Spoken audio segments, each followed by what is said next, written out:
sous mon sang la grenade, sous mon sang la regarde, sous mon sang la grenade.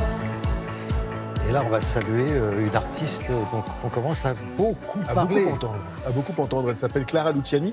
La première fois que j'ai entendu cette chanson, je vous assure que c'est la vérité, j'étais en voiture, je me suis arrêté. Je me suis arrêté pour noter son nom, ça m'arrive pas souvent.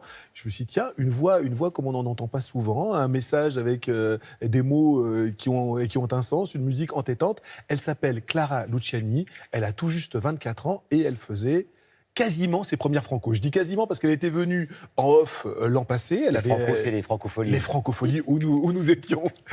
Merci de le préciser. Où nous étions donc la semaine dernière. On avait promis aux téléspectateurs de Télématin de leur amener quelques petites pépites. Alors hier, nous vous avons présenté Arthur H. On ne présente plus Arthur H. Et aujourd'hui, donc vraiment un jeune talent.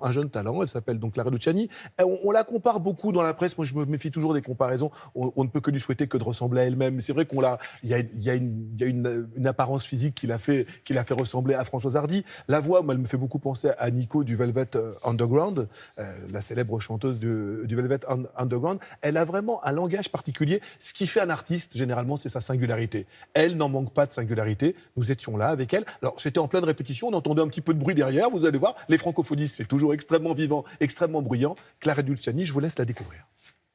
J'ai le cœur qui s'écarte de n'attendre que toi, qui me ressemble tant, qui ne me comprend pas. J'ai le cœur qui s'écarte de n'attendre que toi, qui me ressemble tant, qui ne me comprend pas. Clara, des premières Franco, ça se vit comment ? Pour être tout à fait honnête, j'étais là l'année dernière aussi, mais sur une toute petite scène qui s'appelle La Guinguette.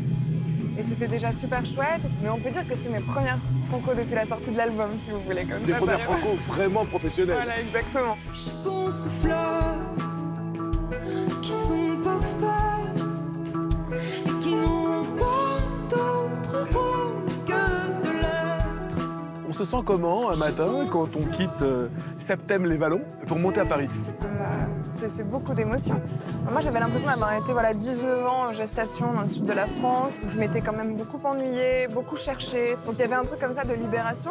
Et en même temps, quand je suis arrivée à Paris, j'étais encore très timide et très mal à l'aise avec ce que j'étais. Moi, j'ai pas l'étoffe, pas les épaules pour être une femme de mon époque. Être très grande, c'était quelque chose qui vous a complexé Ah oui, beaucoup. quand vous étiez adolescente ? Ah oui, j'avais envie d'être une petite souris et je pouvais pas. En fait, mes proportions ne me permettaient pas d'être très, discrète. Dès que je rentrais dans un endroit, j'avais l'impression qu'on voyait que moi et j'avais envie de me cacher, quoi. Là, ça va mieux. On regarde sous mon sein la promenade, sous mon sein la regarde, sous mon sein la promenade.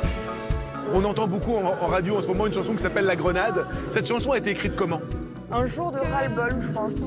Voilà, j'avais accumulé beaucoup d'expériences où je m'étais sentie assez sous-estimée en tant que femme musicienne. Et voilà, j'ai eu envie un peu de vider mon sac. Et toi,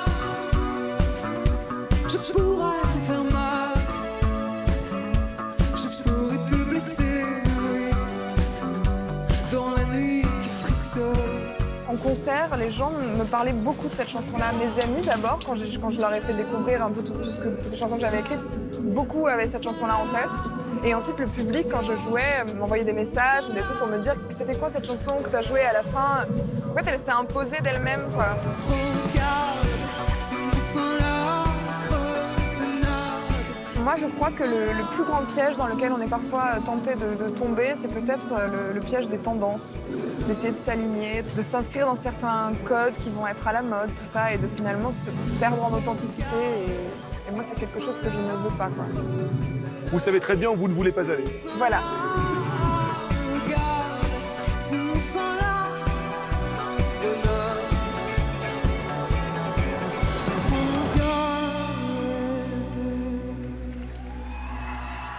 Eh ben, je peux vous dire que Frédéric Zetoun est tombé sous le charme de Clara Luciani. Mais je suis pas le seul. Il connaît tout.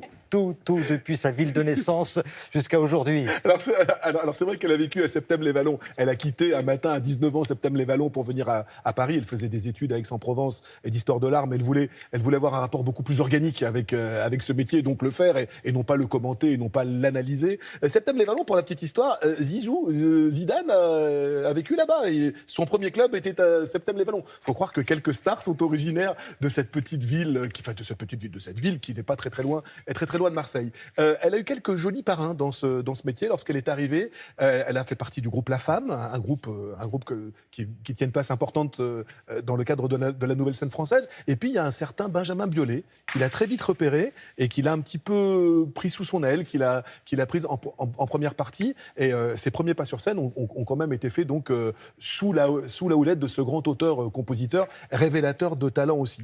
Elle a fait un véritable carton. Elle était donc juste avant Pierre Lapointe, aux Francopholies de La Rochelle. Pierre Lapointe, un grand artiste québécois à qui la soirée était dédiée. Elle a fait 1 heure avant et je vous assure que le public à la fin était debout. Toutes ces images que vous avez vues, toute cette espèce d'enthousiasme que l'on voit là dans la salle, on l'a vraiment vécu. C'est toujours très émouvant de voir quelqu'un faire quasiment ses premiers pas sur scène, en tout cas ses premiers pas en tant que future vedette. Et vraiment, cet album, Sainte Victoire, eh ben, moi je prends le pari que ça en voudra une de victoire aux prochaines victoires de la musique. Je suis désolé, mais je suis d'interrompre. Oui, c'est dommage, mais je vous sentais captivé, je ne voulais pas vous pourriez en priver non parler plus. des heures et des heures, Clara Luciani, merci beaucoup.